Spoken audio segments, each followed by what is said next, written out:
Deputi Pencegahan dan Monitoring KPK, Pahala Nainggolan mengonfirmasi KPK telah merampungkan laporan hasil penelusuran pesawat jet Kaisang Pangarep.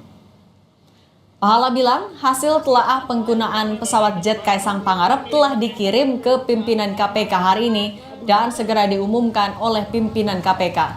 Sebelumnya, Kaisang telah melaporkan penggunaan pesawat pada Selasa 17 September lalu. KPK memiliki batas waktu 30 hari kerja untuk menetapkan status fasilitas tersebut. Apakah masuk dalam ranah gratifikasi atau tidak?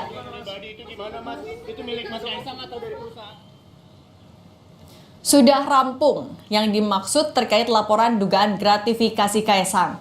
Hari ini sama-sama kirim ke pimpinan KPK. Nanti pimpinan yang umumkan. Sepertinya besok soal diumumkan pimpinan hasil analisa KPK soal dugaan gratifikasi Kaisang. Ujar Pahala Nainggolan, Deputi Pencegahan dan Monitoring KPK yang kami kutip dari kompas.com.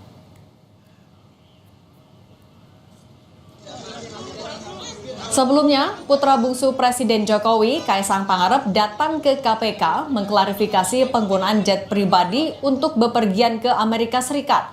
Menurut Kaisang, ia naik jet pribadi menebeng teman. Kaisang tidak datang ke Gedung Merah Putih KPK, melainkan ke Gedung Lama KPK yang menjadi kantor Dewan Pengawas KPK. Kaisang menyatakan kedatangannya bukan karena panggilan KPK.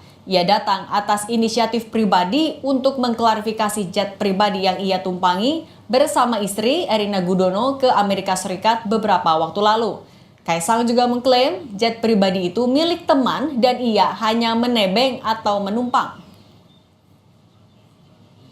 Saya datang ke sini bukan karena undangan, bukan karena panggilan, tapi inisiatif saya sendiri.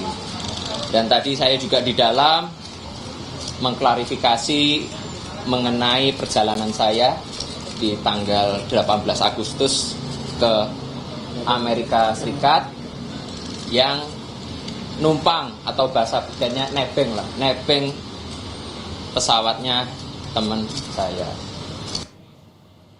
Sorotan lainnya, saudara, pasangan